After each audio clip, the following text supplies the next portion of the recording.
Good morning and नमस्ते। तपाईँहरूलाई स्वागत छ नेपाली जाभा गुरुमा।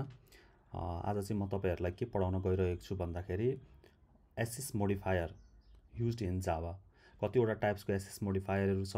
एसएस मोडिफायर भनेको के हो र when and where we can use that access modifier in the Java भन्ने टपिक लिएर आएको छु। एकदमै ध्यान दिएर हेर्नु होला। अगाडिको भिडियो हेर्नु भएको छैन भने सुरुमा अगाडिको कोर जाभा रिलेटेड भिडियोहरू अगाडि पनि हालेको छु, त्यो भिडियो पनि गएर हेरिदिनु होला।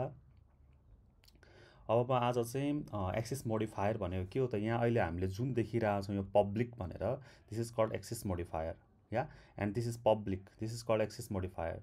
अब यो पब्लिकले के गर्छ त भन्दाखेरि कन्ट्रोल गर्छ क्या हामीले यो मेन क्लासलाई चाहिँ कहाँबाट एक्सेस गर्ने त, किनभने हामीले यहाँ एउटा प्याकेज छ कम भन्ने, स्टुडेन्ट प्याकेज, एटेन्डेन्स भनेर चाहिँ अर्को प्याकेज छ, अनि अर्को प्याकेज पनि हामीले मल्टिपल प्याकेज, यो एउटा प्याकेजभित्र हामीले मल्टिपल क्लासेसहरू बनाउन सकिन्छ। जस्तो मैले एउटा क्लास टिचर भनेर बनाएँ अरे ल, होइन, यो एउटा प्याकेजभित्र मैले त्यो क्लास बनाएँ। अब मैले यहाँ न्यू भनेर अर्को क्लास बनाएँ अरे, स्टुडेन्ट भनेर बनाएँ अरे ल। अब मैले यहाँ टिचर र स्टुडेन्ट भनेर बनाएँ, अनि मैले अर्को पनि यहाँ क्लास बनाएँ अरे ल, चिल्ड्रेन भनेर बनाएँ अरे ल, यसो चिल्ड्रेन भनेर बनाएँ अरे। अब यो टिचरभित्र मैले एउटा के लेखेँ त भन्दाखेरि प्राइभेट स्ट्रिङ नेम भनेर लेखेँ अरे।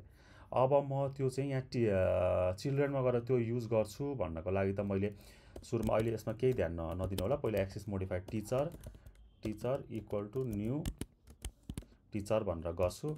अनि teacher TSCHR teacher wait PSBM command X command B, यसो टिचर गरेँ अरे। र यहाँ मैले टिचर डट गर्दाखेरि उताको मेथड आएन, र जब मैले यहाँ यसलाई प्राइभेटको सट्टा यहाँ पियुबिएलआइसी पब्लिक लेख्छु त्यतिखेर चाहिँ अब फेरि यहाँ टिचर डट गरेपछि नेम आयो। यही हो एक्सेस मोडिफायर। कहाँ कसलाई एक्सेस मोडिफायर दिने भन्ने कुरा चाहिँ हामीले आज त्यसको बारेमा डिस्कस गर्न गइरहेको छौँ। Let's start. ओके, अब एक्सेस मोडिफायर भनेको हाम्रो जम्मी जाभामा चाहिँ चारवटा टाइप्सको एक्सेस मोडिफायर हुन्छ है। अब पहिलो एक्सेस मोडिफायर भनेको स्लाइड सो गरौँ है। पहिलो एक्सेस पहिलो एक्सेस मोडिफायर भनेको चाहिँ एउटा पब्लिक हो, एउटा प्राइभेट हो, एउटा प्रोटेक्टेड हो, र अर्को डिफल्ट हो। Access modifier they control the visibility and accessibility of a class, method and variable in Java. क्लासको, मेथडको एन्ड भेरिएबलको चाहिँ कुन लेभलमा त्यसले एक्सेस गर्न पाउँछ भन्ने एउटा एसेसिबिलिटी चाहिँ कन्ट्रोल गर्छ एक्सेस मोडिफायर। मैले अघि देखाइहालेँ तपाईँहरूलाई। यहाँ मैले जब यहाँ पब्लिक लेखेको थिएँ, यहाँ मैले जब प्राइभेट लेखेँ त्यतिखेर यता चिल्ड्रेनमा डट गर्दा यो अब्जेक्ट बनाएर यो अहिले कसरी बोलाउने यो सबै यो आउँछ। अहिले यो देख्नु भएको थिएन होइन, यो पब्लिक। अब क्लास पनि पब्लिक भएर यता जस्तो मैले यहाँ प्राइभेट भनेर बनाउन पाइन्छ, पाइँदैन त क्लास। हेरौँ अब यहाँ के भनौँ, modifier private is not allowed change access modifier. मैले प्राइभेट भनेर चाहिँ क्लास बनाउनै पाउँदिनँ होइन, पाइँदैन। त्यही भएर मैले यहाँ चाहिँ डिफल्ट क्लास चाहिँ बनाउन पाइन्छ। डिफल्ट क्लास कहाँ आउँछ, मैले प्रोटेक्टेड भनेर पिआरओटी पाइँदैन होइन, ल पाइँदैन भन्ने कुरा थाहा भयो होइन। पब्लिक मात्रै पाइन्छ र डिफल्ट क्लास पाइन्छ।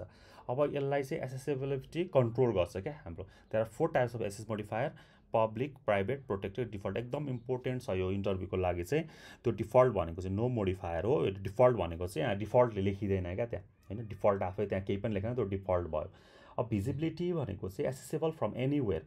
पब्लिकको बारेमा आउँदैछु है म पहिला। पब्लिकमा चाहिँ के हुन्छ त भन्दाखेरि, पब्लिकमा चाहिँ visibility accessible from anywhere. Public हामीले बनाइसकेपछि त्यो चाहिँ जहीँबाट पनि एसेसेबल हुन्छ भन्न खोजेको क्या होइन।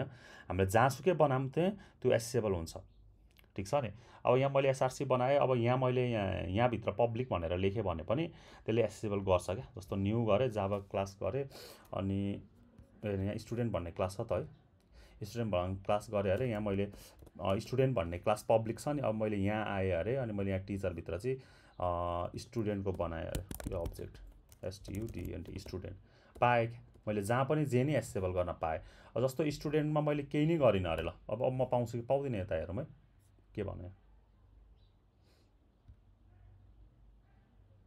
यो त यो जान अब मैले यहाँ स्टुडेन्ट युज गर्न पाउँछु पाउँदिनँ भन्ने कुरो हुन्छ क्या पाइएन नि त होइन किन पाइएन त भन्दाखेरि अहिले यहाँ डिफल्ट छ क्या यो स्टुडेन्ट डिफल्ट छ यदि मैले यहाँ पब्लिक एसेस मोडिफायर थपेँ भने चाहिँ अब तपाईँले के बुझ्नुभयो भन्दाखेरि विथिन द प्याकेज चाहिँ पाइन्छ अब डिफल्ट हेरौँ है त अब यहाँ टिचर छ होइन अब मैले यसलाई डिफल्ट बनाएँ अरे मानौँ ल यो टिचरमा केही इरर आएन नि त किन आएन भन्दाखेरि यो विथिन द प्याकेज छ क्या विथिन द प्याकेज चाहिँ डिफल्टमा एसेसेबल हुन्छ क्या हो त्यही भनेको accessible only within the same package default भनेको चाहिँ हामीले प्राइभेट प्रोटेक्टेड केही पनि युज गरेको छैनौँ भने त्यो डिफल्ट हो accessible within the same packages and subclasses same प्याकेजेसमा हुन्छ होइन accessible only within the same packages यो चाहिँ accessible within the same packages and subclasses even if they are in different packages subclasses भनेको चाहिँ यदि त्यसले extend गरेको छ इनहेरिटेड गरेको छ भने त्यसलाई सब क्लासेस भनिन्छ त्यो एसेसेबल हुन सक्छ प्रोटेक्टेड चाहिँ accessible within the same packages एउटै प्याकेजेसमा